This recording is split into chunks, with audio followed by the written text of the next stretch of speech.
Bought the cabin in March, during one of those gray weeks where everything felt like an ending. Laura had been let go from her position at the university 2 months prior, and I'd been working remote for a consulting firm that kept reducing my hours without formally acknowledging it. The money from her mother's estate came through in February. Not a fortune, but enough to make us feel like we had one decision left we could make on our own terms. We chose the cabin. It was in the northern part of the state, about 40 minutes from a town called Harwick that had a grocery store, a hardware store, and a gas station that closed at 7. The property listing described it as a woodland retreat on 6 acres bordering state forest land. The photos showed a modest A-frame with a stone fireplace, a kitchen from the 1980s, and a back porch that looked out onto a dense wall of pine and birch. The realtor mentioned, almost as an aside, that the previous owners had lived there for 9 years before relocating to be closer to family. She said they loved it. She said they were sad to leave. I remember the drive up. Laura was quiet in the passenger seat, her head against the window, watching the landscape change from suburban sprawl to farmland to forest. We didn't talk much. We hadn't talked much in weeks. Not out of anger, but out of a shared exhaustion that made conversation feel like lifting something heavy. The silence between us had become comfortable in a way that also frightened me, because I couldn't tell if it was intimacy or erosion. The cabin was smaller than the photos suggested. That's always how it is. But it was solid and clean. And when I opened the back door for the first time and stepped onto the porch, the forest was right there, close enough that I could have thrown a stone into it from where I stood. The trees were still bare, and through them I could see the land sloping gently downward into a kind of shallow valley before rising again. There was a creek somewhere. I could hear it. The air smelled like wet earth and pine resin, and for the first time in months, I felt something in my chest loosen. We moved in over 3 days. Most of our furniture had been sold or donated before the move. What we brought fit into a single rental truck, a bed frame, a desk, boxes of books, kitchen things, Laura's painting supplies. The cabin had come partially furnished, a worn leather sofa, a dining table with mismatched chairs, a bookshelf built into the wall beside the fireplace. It felt like inheriting someone else's quiet life. Those first few weeks were good, or at least they were peaceful, which felt close enough. Laura started painting again, small studies of the trees visible from the back porch.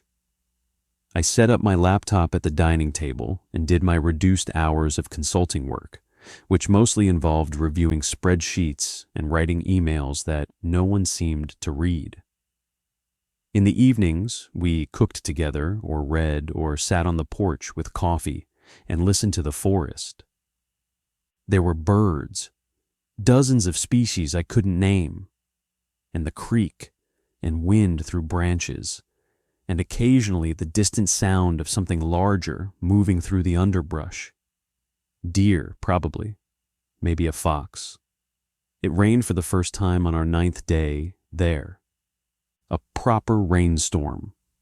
The kind that starts in the late afternoon and builds through the evening until the sound of it on the roof becomes a kind of white noise, a wall of static that swallows everything else.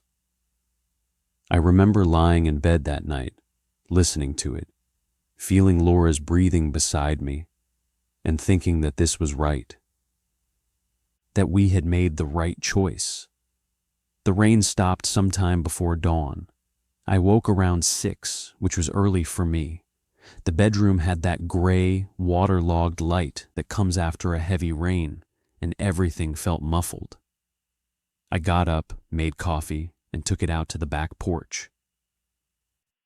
That's when I noticed it for the first time. The forest was silent. Not quiet, not still, silent. The kind of silence that has a physical quality to it. A pressure, almost. Like being in a room that's been soundproofed. No birds, no wind through branches, no creak sound, no rustling, nothing. The trees were wet, dripping, and utterly still. The air itself felt different, heavier, as if the rain had pressed something down into the earth and it hadn't come back up yet. I stood there with my coffee for a long time. Minutes, maybe 10. I kept waiting for a sound, any sound, to break through. A bird, an insect, a branch creaking, but there was nothing. The silence was so complete that I became aware of my own breathing, the sound of my swallowing, the faint creak of the porch boards under my weight. I could hear my own heartbeat in my ears. Then, and I remember this very clearly, I heard a sound from inside the cabin, Laura coughing in the bedroom. A single, small cough, and it sounded impossibly loud against that silence, as if the forest had become a kind of acoustic void that amplified anything outside itself. I went back inside. By the time Laura woke up an hour later, I could hear birds again, faintly at first, and then normally. The creek returned, the wind returned. Everything was as it had been. I didn't mention it to her. It didn't seem like anything worth mentioning. Rain does strange things to air pressure, to animal behavior. I'd read somewhere that birds go quiet before storms. Maybe they went quiet after them too. It made a kind of sense. The second rainstorm came 5 days later. This one was shorter. A few hours in the middle of the night, but heavy. I slept through it. When I woke, Laura was already up. I found her in the kitchen, standing at the counter with her hands wrapped around a mug, staring out the window toward the back porch. "It's so quiet," she said. I listened. She was right. The same silence, that same weighted, pressurized absence of sound from the forest. "Post-rain thing," I said. "Happened last time, too." She looked at me. "You didn't mention it." Didn't seem worth mentioning. She turned back to the window. "It's strange," she said, in a tone that wasn't exactly concerned, but wasn't casual either. Observational, noting something. We had breakfast. By mid-morning, the birds were back. The forest sounded normal again. Laura went out to the porch to paint, and I heard her humming to herself, and the day moved on like any other day. I want to be precise about the timeline here, because precision feels important. It feels like the only thing I can offer that has any value. The third rainstorm came 8 days after the second. It was late April by then. The trees had begun to green, buds appearing on the birch, the pines looking darker and fuller. The forest had filled in around us. From the porch, I could no longer see through to the valley. The wall of trees had become opaque. This storm was long. It started in the early afternoon and continued through the night. Thunder, but distant. Always distant, like it was happening in another county. The rain was steady and relentless. Laura painted through it. I worked. We ate dinner, listening to it drum against the roof. We went to bed with it still falling. I woke at 4:17 a.m. I know the time because I looked at my phone. The rain had stopped. The cabin was dark and absolutely still, and the silence from outside, the forest silence, was already there. But this time it felt different, closer, as if it had moved inward toward the cabin rather than simply existing out there among the trees.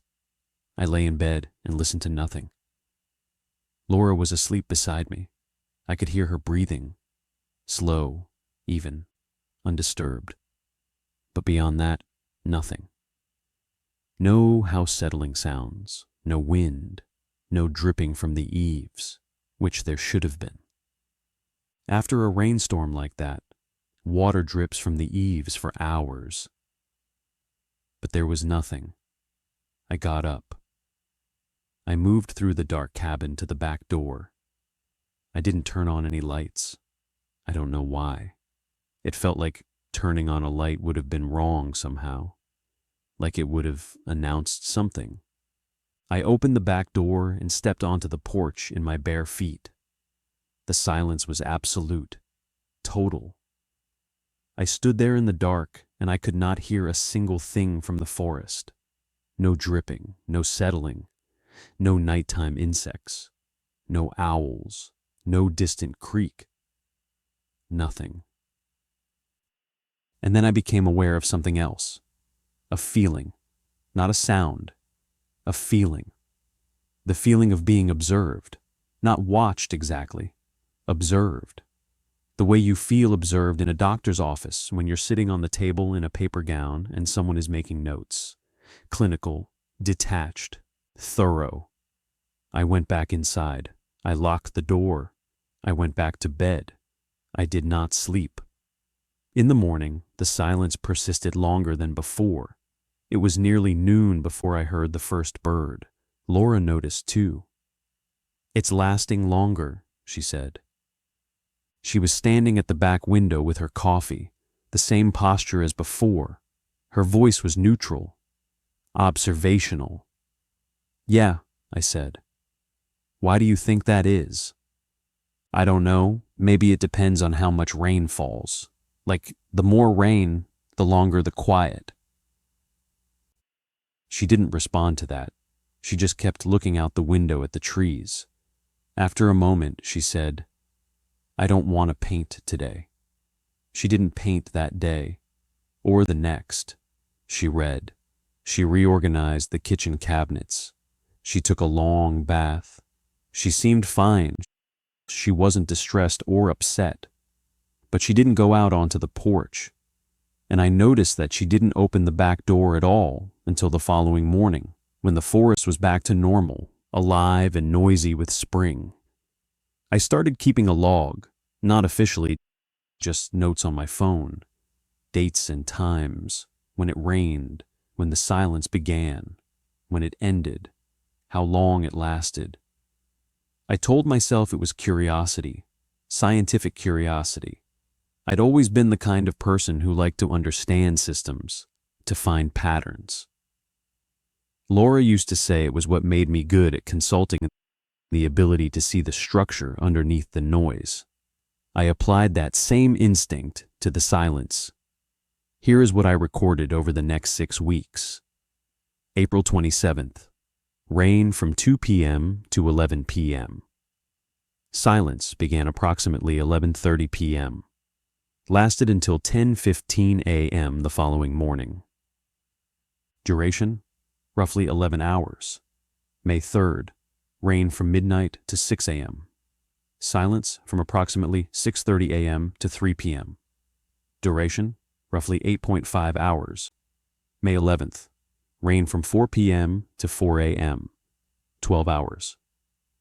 Silence from 4 a.m. to approximately 7 p.m. the following day. Duration? Roughly 15 hours. May 18th. Brief rain, about 90 minutes in the early morning. Silence from approximately 5:30 a.m. to 8 a.m. Duration? 2.5 hours. May 29th. Heavy storm, 8 p.m. to 8 a.m. 12 hours. Silence from 8 a.m. Duration? Still ongoing at midnight. Did not observe the return of sound. Found forest sounds present the next morning, so silence ended at some point during the night. Estimated duration, 16+ hours. The pattern was clear. Longer rain meant longer silence. More intense rain meant deeper silence, if that makes sense. After heavy storms, the silence felt thicker, more present, more physical. After brief showers, it was milder, noticeable, but less oppressive, less like a presence, and more like an absence. I showed the log to Laura in early June. She looked at it for a long time without saying anything. Then she handed my phone back and said, "What do you think it means?" "I don't know," I said. "Something ecological, probably. Some environmental response." "But it's only behind us," she said. "The front yard sounds fine. The road sounds fine. It's only the forest behind the cabin." She was right. I had noticed this too, but hadn't written it down because it made the whole thing feel less explainable, and I wanted it to be explainable. During the silence periods, if I walked out the front door, I could hear normal sounds. Distant traffic, birds in the trees along the road, wind. Everything was normal in front. It was only behind us, only the state forest, only that direction. "Maybe it's a topographical thing," I said. "The valley, the way the land sits, maybe water collects there and changes the air pressure." Laura nodded slowly. "Maybe," she said. And then, "I don't like it." It was the first time either of us had said that directly. I didn't like it either, but I didn't say so. Instead, I said, "It's probably nothing," and she looked at me in a way that told me she knew I didn't believe that, and I knew she knew, and neither of us pushed it further. June came in warm and bright. There was a stretch of almost 2 weeks without rain. The forest behind the cabin was alive and beautiful, full of birdsong, rustling, the creek running clear and audible. Laura went back to painting on the porch. I started taking walks along a trail that led from our property into the state forest, following the creek downhill into the valley. It was lovely, normal, the kind of forest you read about in nature essays. Dappled light, ferns, the smell of moss. I saw deer twice, a fox once, at a distance. I found a spot where the creek widened into a shallow pool, and I sat there one afternoon with my feet in the water, reading a book on my phone. During those 2 weeks, I almost convinced myself that the silence was nothing. A meteorological curiosity, something that could be explained by someone with the right expertise, a forest ecologist maybe, or an atmospheric scientist. I almost convinced myself, but then it rained on June 14th, a moderate storm, maybe 4 hours in the late evening. And when I woke the next morning, the silence was there, waiting. And this time, there was something new. I was on the back porch with my coffee, my usual post-rain ritual, standing there in the silence, timing it, observing it. The trees were still and wet. The air was heavy, no sound from the forest, everything as expected. And then I looked down at the porch railing and saw something that made me set my coffee down very carefully.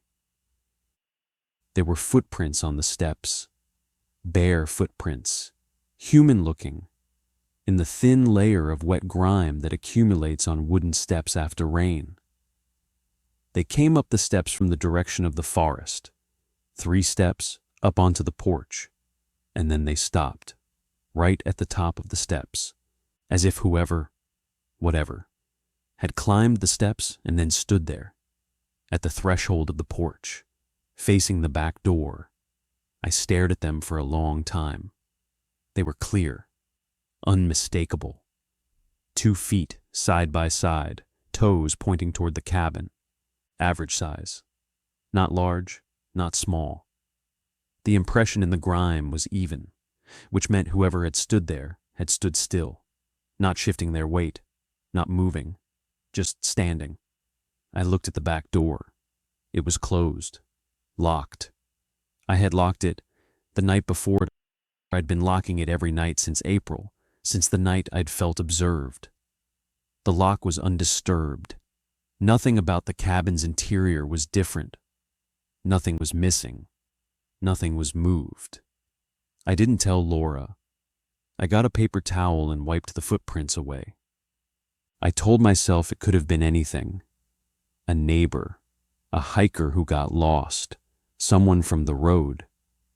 But we didn't have neighbors, not within a mile. and the footprints came from the direction of the forest, not the road. And they were bare, and they appeared during the silence. During the post-rain silence that only existed in the forest behind our cabin. I checked the log. The silence that morning lasted until about 1 in the afternoon. When I went back out to the porch after the sounds returned, I examined the steps again. There was nothing else, no prints leaving, just the ones I'd wiped away, which had been coming up, approaching. That night I couldn't sleep. I lay in bed listening to the normal nighttime forest sounds. Crickets, the occasional owl, the creek. And they should have been comforting, but they weren't. Because I kept thinking about the silence and what moved inside it, what used the silence, what the silence was for. I installed a motion sensor light on the back porch the next day. I drove to the hardware store in Harwick and bought the brightest one they had. The man behind the counter asked if I was having trouble with animals. I said yes. Raccoons. He nodded sympathetically and recommended I also get a game camera, one of those trail cameras that hunters use. I bought one. I mounted it on the porch railing, angled to capture the steps and the edge of the tree line. Laura watched me do this without comment. When I came back inside, she said, "Animals?" "Just being careful," I said. "Okay," she said, and then she went back to her book. But I noticed she was sitting in the living room, facing the front of the cabin, not on the porch. She hadn't been on the porch since the rain. The next rain came on June 19th. Short. Maybe 2 hours in the middle of the night. I slept through it. When I woke, the silence was there, mild and brief. It cleared by mid-morning. I checked the trail camera. Nothing. No triggers, no photos. The motion light hadn't activated. The steps were clean. I felt relief, genuine, physical relief. Maybe the footprints had been a one-time thing, an anomaly. Maybe I'd misread natural marks as footprints. Maybe rain drip patterns from the eaves had happened to resemble a human shape. I was tired. I was stressed. The mind sees what it expects to see. I left the camera up anyway. June 23rd. Another storm. Heavy this time. 6 hours of driving rain that started before dinner and continued until well past midnight. I was awake when it stopped. I lay in bed and felt the silence arrive. It was like a door closing. One moment there was rain, and the ambient sounds beneath rain, the hiss and patter and gurgle of water moving through the world. And then the rain stopped, and there was nothing.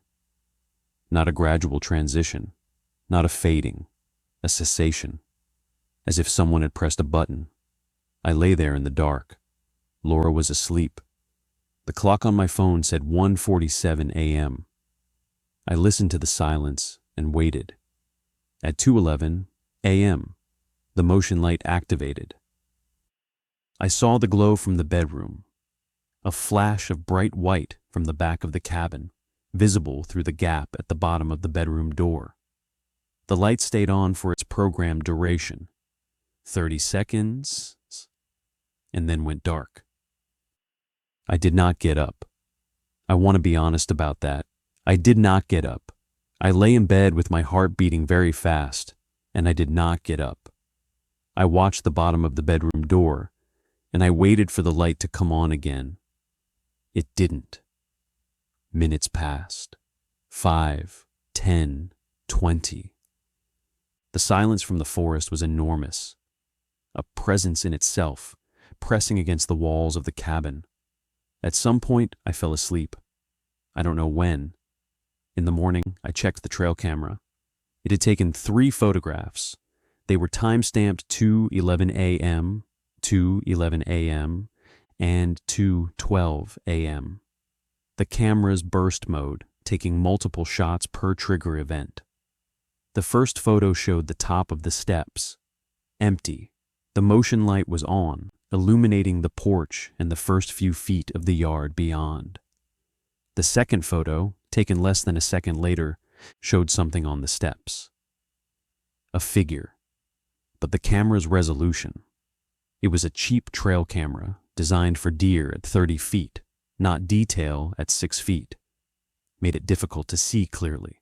What I could see was this: a shape on the steps, upright, approximately human in proportion. Pale, facing the camera, facing the cabin. The image was blurred slightly, as if the figure had been in motion, moving up the steps. The third photo showed the top of the steps, empty again. I looked at these 3 photographs for a very long time. I enlarged them on my phone. I studied the second image, the figure, with the kind of attention I normally reserved for quarterly revenue discrepancies. The shape was ambiguous. The blur made it worse. It could have been a person. It could have been a deer on its hind legs, caught at an angle. It could have been a shadow, a compression artifact, a trick of the flash on wet wood. But it wasn't any of those things, and I knew it. I deleted the photographs. I don't know why I did that. It was an impulse, immediate and certain. As soon as I finished looking at them, I deleted them. All 3. And then I went into the camera's memory card and reformatted it. And then I took the camera down from the railing. And then I went inside and put it in a drawer and did not take it out again. Laura was at the kitchen table eating toast. She looked up at me. "Everything okay?" "Fine," I said. "Camera's not working right. Cheap thing." She nodded. "Do you want toast?" "Sure." We ate toast together. The silence outside lasted until 2 in the afternoon. We didn't go on the porch. After that, something shifted between us. Not dramatically. Not a fight, not a confrontation. A shift, a reorientation. We both began, without discussing it, to live more toward the front of the cabin. We ate at the dining table, which was near the front window. We read in the living room, which faced the road. Laura moved her painting supplies to the small second bedroom, which had a window facing the side yard, not the forest. I set up my laptop on the coffee table in the living room instead of the dining table. We didn't discuss it. We didn't need to.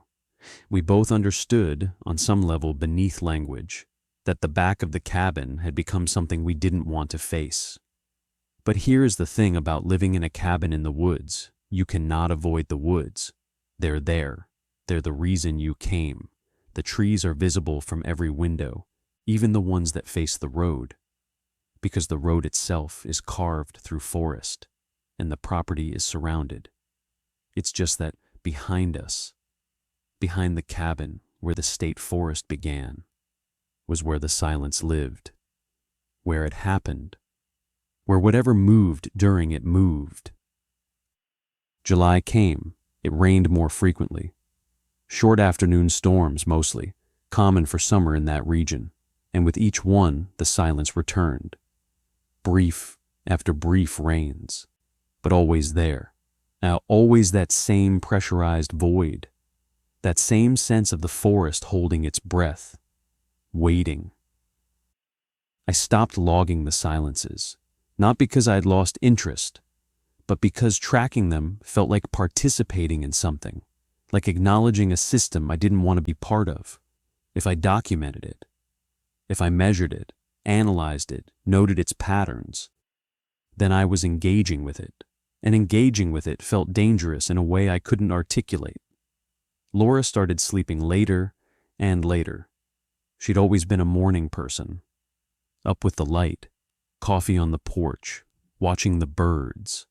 Now she slept until 9, 10, sometimes 11.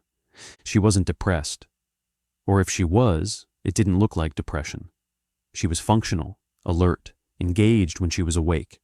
She painted, she read, she cooked elaborate meals. But she slept long and deep, and when I mentioned it, She said she'd been having vivid dreams. About what? I asked. The rain, she said. I dream about rain. Just rain falling. That's it. Nothing happens. Just rain. Is it a bad dream? She thought about it. No, she said. It's peaceful. I don't want to wake up from it. I didn't know what to say to that. So I said nothing. It was mid-July when I found the second set of footprints. This time, I wasn't looking for them. I had gone out to the back porch to retrieve a pair of shoes I'd left there. My hiking boots, which I'd stopped using but had forgotten to bring inside. It was a Tuesday afternoon, sunny. The forest was alive and normal. No recent rain, no silence, birds everywhere, the creek audible and cheerful. But on the porch, near the back door, there was a mark. A smudge of dried mud in the shape of a foot. Just one, and it wasn't on the steps. It was on the porch itself, inches from the door. I stared at it. I bent down and looked at it closely. It was unmistakably a footprint, bare, human-shaped, the toes distinct. It had been made in wet mud and then dried, which meant it had been made during or immediately after rain, which meant it had been there for days, since the last rain, which had been 5 days earlier. And I simply hadn't noticed because I'd stopped going out to the back porch. It was closer to the door than before. I cleaned it. I went inside. I checked the back door lock. It was fine. Everything was fine. I stood in the kitchen and tried to breathe normally, and I thought about calling someone, the police, a friend, anyone. But what would I say? There's a muddy footprint on my porch. I think something comes out of the forest when it rains. I bought a trail camera and took a picture of something, and then deleted it because looking at it felt like looking at something I wasn't supposed to see. I didn't call anyone. That night, in bed, I asked Laura if she'd been out on the back porch recently. She said no. I asked if she'd been walking barefoot outside. She said no. She asked why. Just wondering, I said. Okay, she said. And then, after a pause, I don't go out back anymore. I know. I don't like it out there. I know. Silence. The normal silence. Our silence. The human silence of a married couple who has run out of things to say that won't make things worse. Then she said, "Do you think we should leave?" I thought about it. I thought about the money. Her mother's money. Most of it now locked into this property. I thought about our lease being up, the apartment gone, our old life dismantled. I thought about trying to explain to a realtor why we wanted to sell a cabin we'd owned for 4 months. Let's see how the rest of the summer goes, I said. She didn't argue. She turned over and went to sleep. And within minutes, her breathing was deep and slow, and she was somewhere in her rain dream. And I lay awake looking at the ceiling and listening to the forest being alive, being normal, being a forest, and waiting for the next time it wouldn't be. August 2nd, a storm. Not the worst we'd had, but sustained. Maybe 5 hours of steady rain from early evening through midnight. I was awake when it stopped, awake and watching the back door from the living room, where I'd been sitting in the dark, not reading, not watching anything, just sitting. The silence arrived. That instant transition. Sound to void. Rain to nothing. I sat and listened to the nothing. And then, very clearly, I heard something, not from the forest, from the back door. A sound, soft, barely there. The sound of fingertips brushing against wood. A gentle, exploratory touch. Like someone running their fingers across the surface of the door from the outside. Slowly, patiently, learning the texture of it. I sat in the dark and I did not move. I did not breathe. The brushing continued, back and forth, and then it stopped. And there was nothing, just the silence. The vast, impossible silence of the forest behind our cabin. I sat there until dawn. I did not move from the couch. I did not check the door. I did not go outside. When the sun came up and the silence eventually lifted, around 9 a.m., I went to the back door and opened it. The porch was empty. The steps were empty. But on the door itself, on the outside, at about chest height, there were faint marks in the wood, barely visible. You'd have to know to look.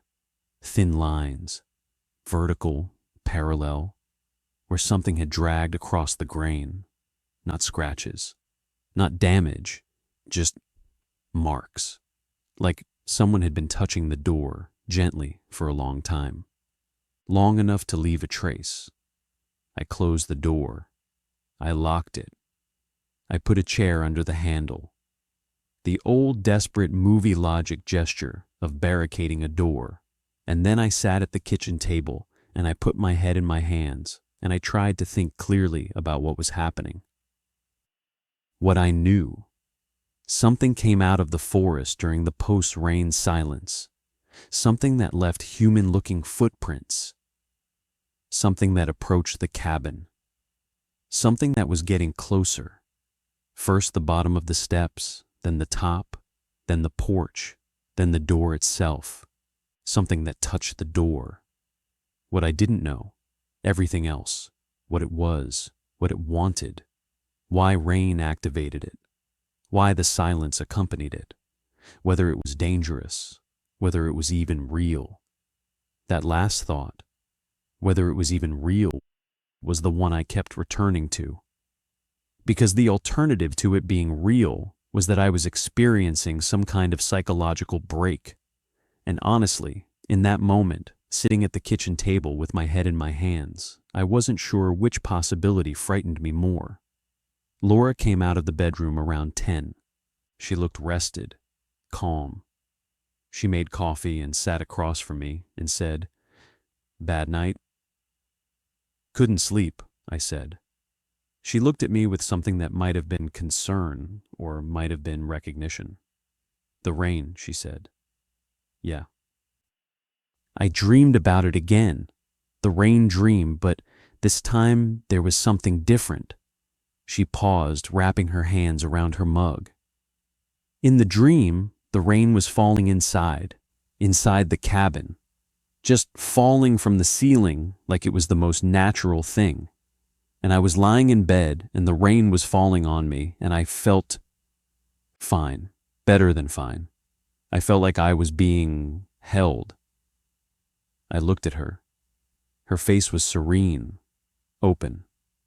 She was telling me this the way you'd describe a pleasant memory. "Laura," I said, "does that seem normal to you?" She blinked. "It's just a dream." "You've been having it for weeks. The same dream, about rain, and the rain." I stopped. I didn't want to say what I was thinking, that the rain was the mechanism, the invitation, that whatever lived in the silence after rain had found a way into her sleep. "What?" she said. "Nothing, never mind." She studied me for a moment. Then she reached across the table and put her hand on mine. Her fingers were cold. They'd been cold a lot lately. "Hey," she said. "We're okay. It's just a cabin in the woods. It's just rain." I nodded. I squeezed her hand.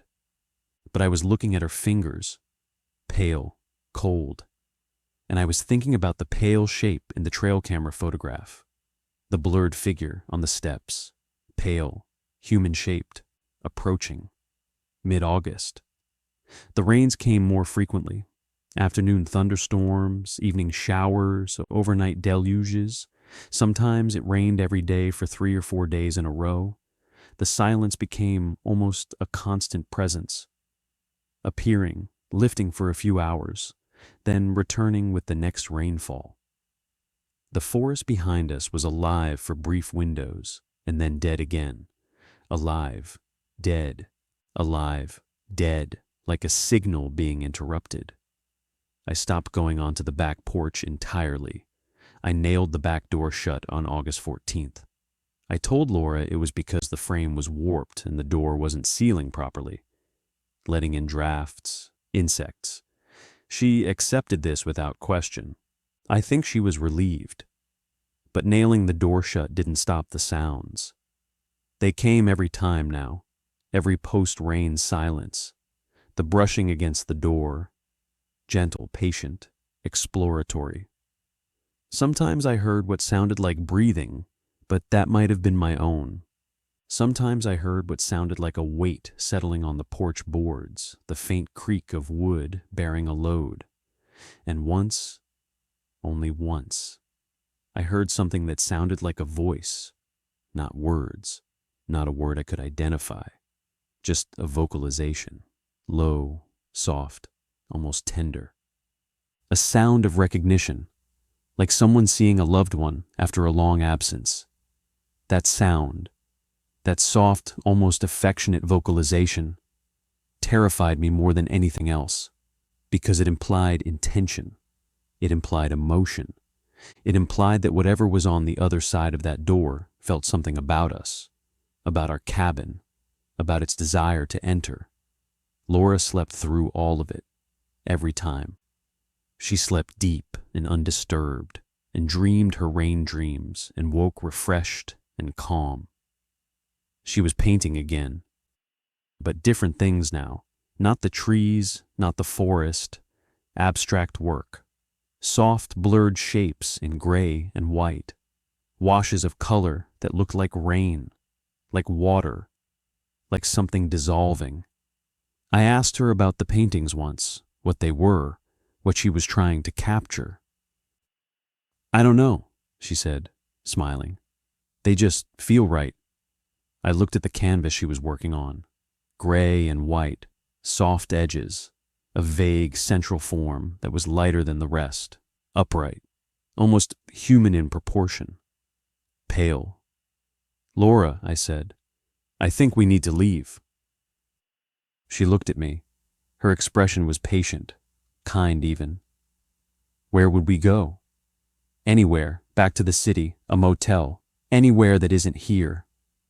"We can't afford that," she said. Which was true. We couldn't. The cabin was our only asset, our only home. We could sell it. In this market, it would take months, and we'd lose money. Also true. Also rational. Also the exact kind of reasonable argument that keeps people in places they shouldn't be. "I think something is wrong here," I said, "with the forest, with the rain. Something is wrong." She put down her brush. She looked at me directly. A clear, steady gaze. "What do you think is wrong?" And I couldn't say it, because saying it would mean either I was right, which was unbearable, or I was losing my mind, which was equally unbearable. I stood there with my mouth open and no words came out, and Laura watched me with that patient, almost pitying expression. And finally, she said, "I think you're exhausted. I think you're not sleeping enough, and you're anxious about money, and this move was a big change, and your brain is doing what brains do when they're stressed. It's finding patterns. It's creating threats. The footprints. Animals. On the porch. Raccoons stand on their hind legs. You said so yourself when you bought the camera." I hadn't said that. The man at the hardware store had suggested raccoons, and I'd agreed, but I hadn't. It didn't matter. She was right about the exhaustion. She was right about the money. She was right about brains and patterns and threat creation. She was right about all of it in the way that perfectly reasonable explanations are always right, until they aren't.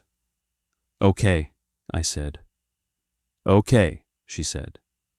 And she picked up her brush and went back to painting her soft, pale, almost human shape. And I went to the living room and sat on the couch and stared at the front window, and watched the sky for clouds. It rained that night. I was awake when it stopped. I was always awake when it stopped now. I'd developed a kind of hypersensitivity to it, an internal alarm that activated at the cessation of rain, as if my body knew what came after. The silence arrived. The door brushing started almost immediately.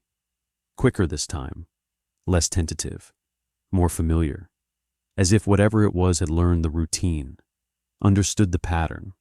Rain, silence, approach. I sat on the couch in the dark. I listened.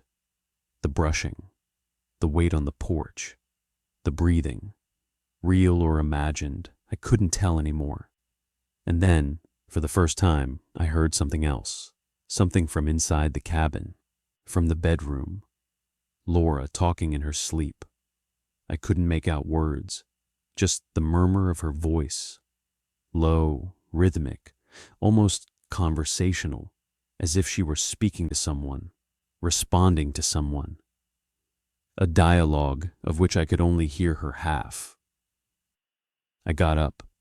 I moved through the dark hallway to the bedroom door, which was half open. I stood outside and listened. "Yes," she murmured. Yes, I know." Pauses between. Pauses where someone else might be speaking. Pauses where she was listening. "It's okay," she said. "I know, soon." I stood there until she fell silent, until her breathing evened out into normal sleep. And then I went back to the living room, and I sat in the dark, and I listened to the thing on the porch brushing against the nailed shut door. And I thought, soon. She said soon. The next morning was clear and beautiful. The silence lifted early. Laura made pancakes. She was cheerful and warm, and she kissed me on the cheek when she set my plate down. And I wanted so badly for everything to be normal that I let myself believe it was. I ate pancakes. I drank coffee.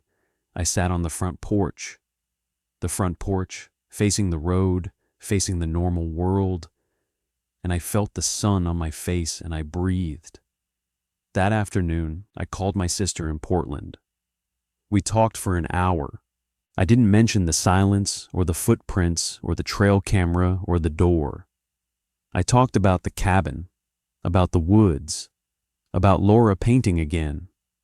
I made it sound good, peaceful, a fresh start. My sister said she was glad we'd found something. She said I sounded better than I had in months. I said I felt better. When I hung up, I realized Laura was standing at the back window, the one in the kitchen, facing the forest. She was just standing there, very still, looking out. Her hand was resting on the glass. "What are you looking at?" I asked. She didn't turn around. "Nothing," she said. "Just the trees. Come sit with me. It's nice out front." "In a minute," she said. She stood there for another 20 minutes. I watched from the living room. She didn't move. Her hand stayed on the glass. Her breathing was slow and regular, like someone meditating, or someone listening to something I couldn't hear, the thing I haven't mentioned yet. The thing I've been avoiding because saying it means I have to accept it, is what happened on August 29th. The last heavy rain before I finally left. It was a storm that came from the northwest and settled over us like a weight. It started at noon and it didn't stop. The rain was so heavy that the sound of it became indistinguishable from silence. A total wall of white noise that swallowed everything. Laura went to bed early, 7 p.m. She said she was tired. She said the sound of the rain was making her sleepy. She lay down and was asleep within minutes. I sat in the living room. I watched the rain through the front window. I waited. At 11:43 p.m., the rain stopped. The silence that followed was the deepest I'd ever experienced. Not just the absence of sound, the absence of everything. as if the world outside the cabin had ceased to exist, as if there is nothing beyond the walls. No forest, no sky, no earth, just void. The brushing started at the back door. I heard it through the nails, through the wood, through the chair I'd wedged against the handle. Brush, brush, brush, back and forth, patient, familiar. And then it stopped. And then I heard footsteps on the porch, moving, not toward the door, toward the side of the cabin. Slow, measured steps, bare feet on wet wood, moving along the porch, which wrapped around the side of the cabin, toward the front. I stood up from the couch. The footsteps continued, around the side, slow, patient, approaching the front porch. I backed away from the front door. The footsteps reached the corner of the cabin. Stopped. Silence. And then a knock. On the front door. 3 soft knocks. Gentle.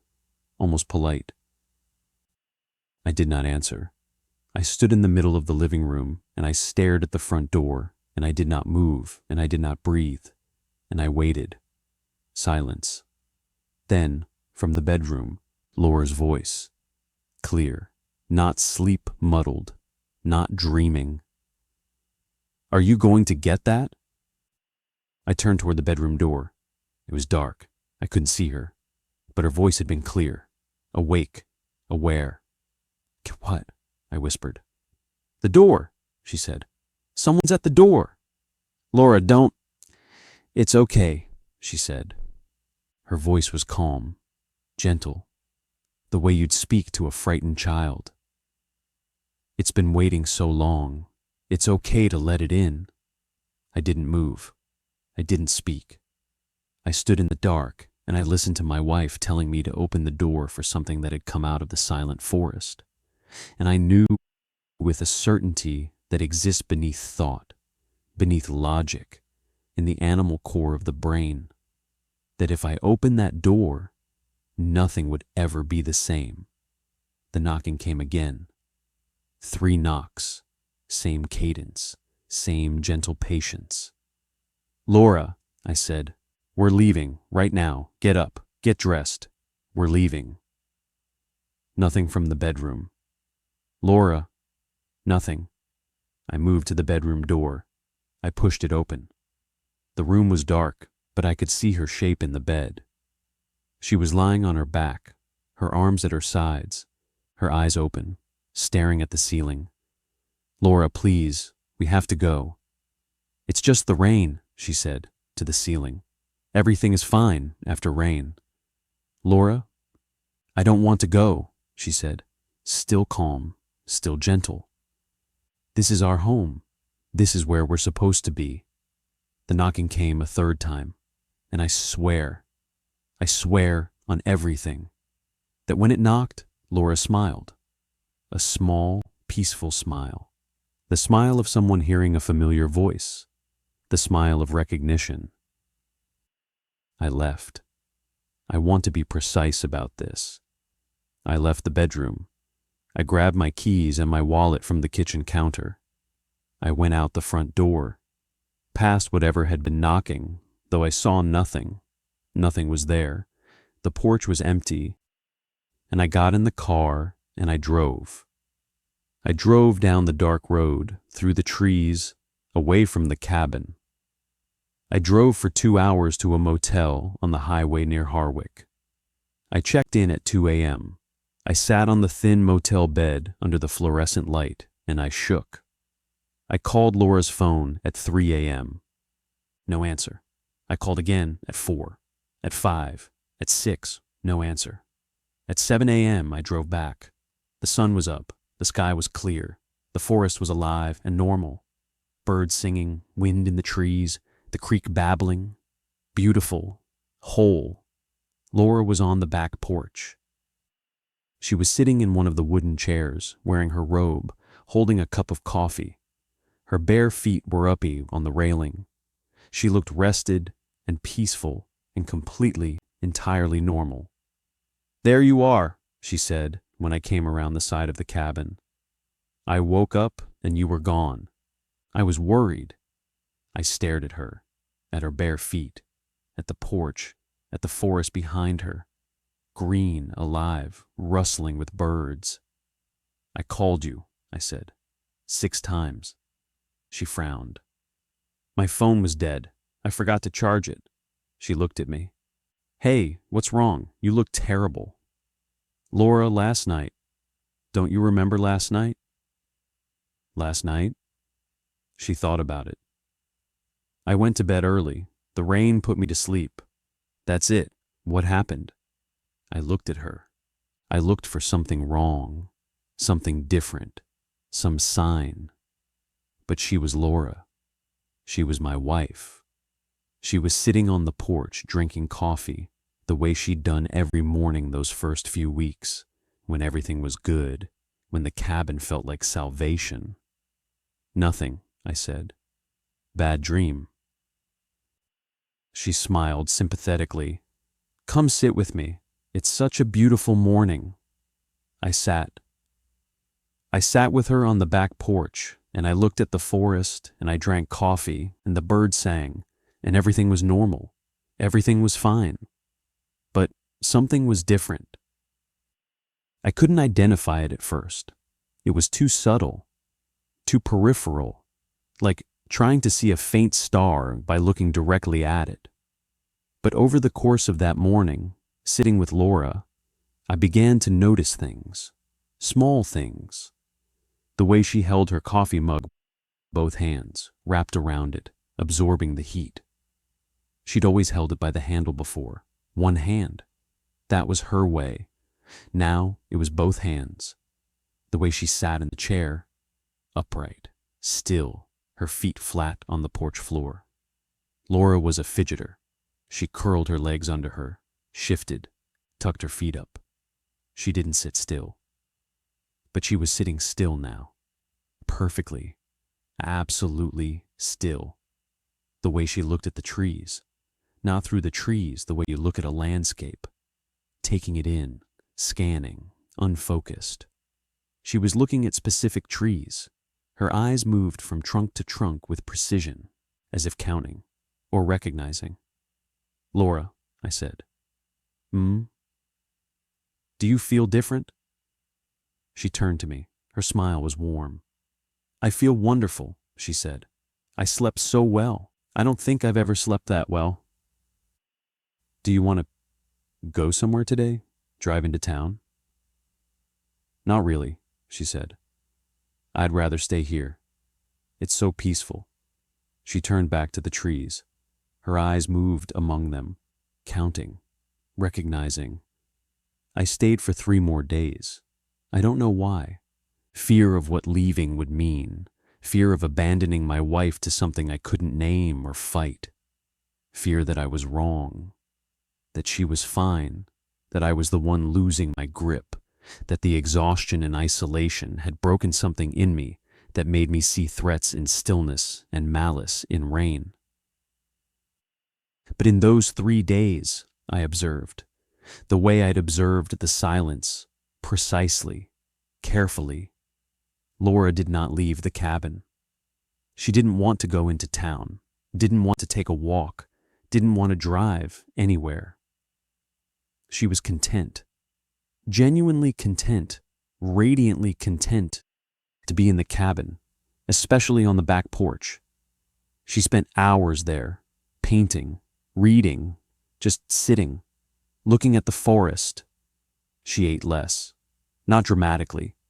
She didn't refuse food, but her portion shrank. She wasn't hungry, she said. The coffee, the air, the rest, they filled her up. Her feet were always bare, always.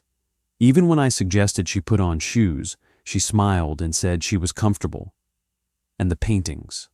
God, the paintings.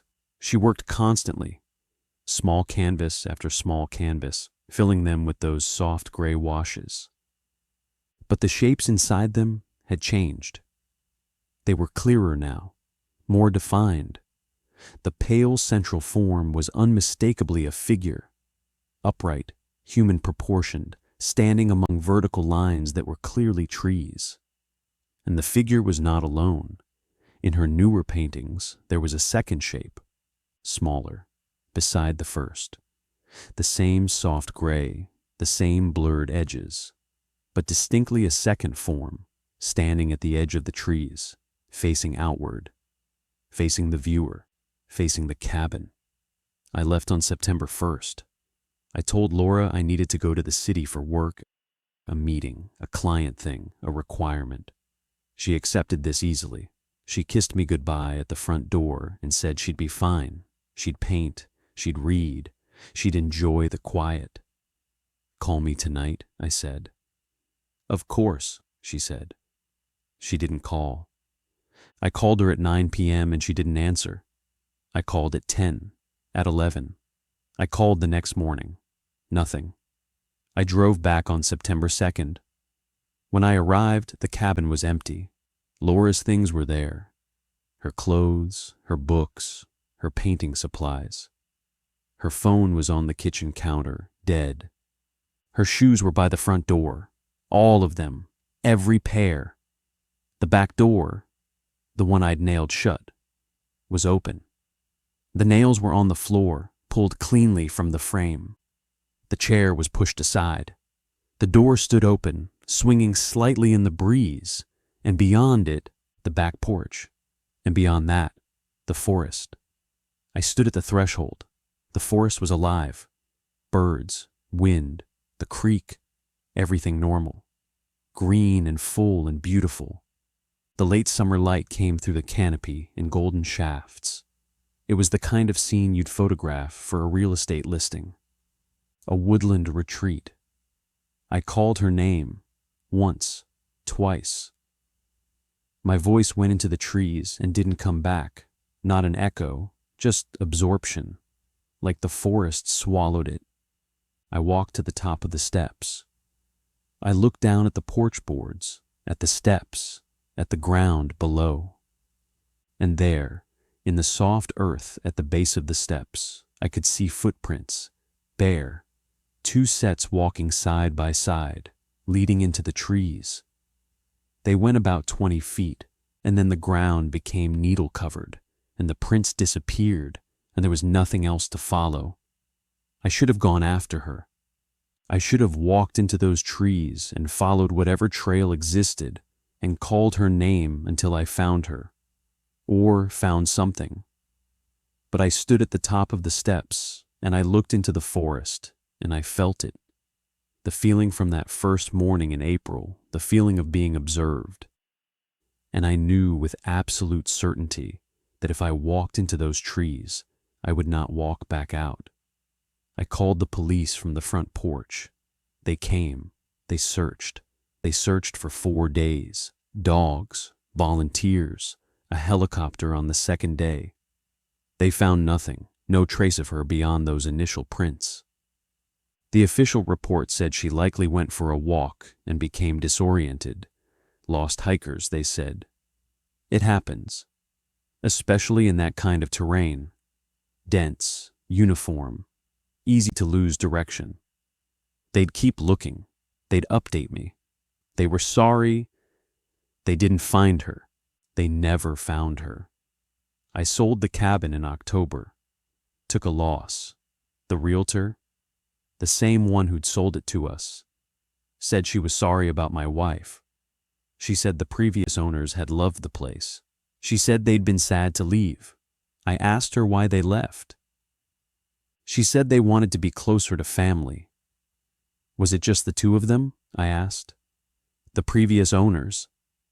She checked her notes. Originally 3, she said. A couple and their daughter, but by the time they sold, it was just the 2 of them. The daughter had moved out, I think. She frowned.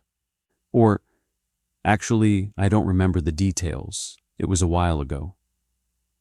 A couple and their daughter, and then just a couple. I didn't ask anything else. I live in the city now, a small apartment on the 4th floor of a building with thin walls and constant noise at traffic. Neighbors, sirens, music. I never open the windows. The noise comforts me. The noise is proof that the world is still making sounds, still functioning, still alive. It rains here too. Of course it rains here. And every time it does, every single time I listen. I listen to the rain, and I listen to it stop, and I listen to what comes after. And what comes after, here in the city, it's normal. Cars on wet streets, dripping from gutters, people talking, dogs barking, the world continuing. But sometimes, and this is the thing I cannot shake, the thing that keeps me awake, the thing that made me write all of this down. Sometimes, when the rain stops very suddenly, there is a moment, a single moment, less than a second, where there is nothing, where the city goes silent, where every sound drops away at once, and there is just the void, that same pressurized, absolute void. And in that moment, I feel it again, observed. And then the sounds come back, and everything is normal, and I tell myself it was nothing. It was imagination. It was my brain misfiring from trauma and grief and guilt. I tell myself that the silence doesn't exist here, that it stayed in the forest, that it can't follow. But Laura's paintings are still in my closet. I couldn't throw them away. And last week, I took one out and looked at it. The one with two figures in the trees. The pale shapes among the vertical lines. There were 3 figures in the painting. I know there were 2. I remember 2. I looked at that painting dozens of times, and there were always 2. But now, there are 3. A tall one, a medium one, and a smaller one farther back, almost lost in the gray, almost invisible unless you know to look. And all 3 of them are facing outward, toward the viewer, toward wherever the painting is. I put it back in the closet. I closed the door. I sat on my bed and I listened to the city, the noise, the life, the relentless sound of human existence. And I waited for rain. It's raining now.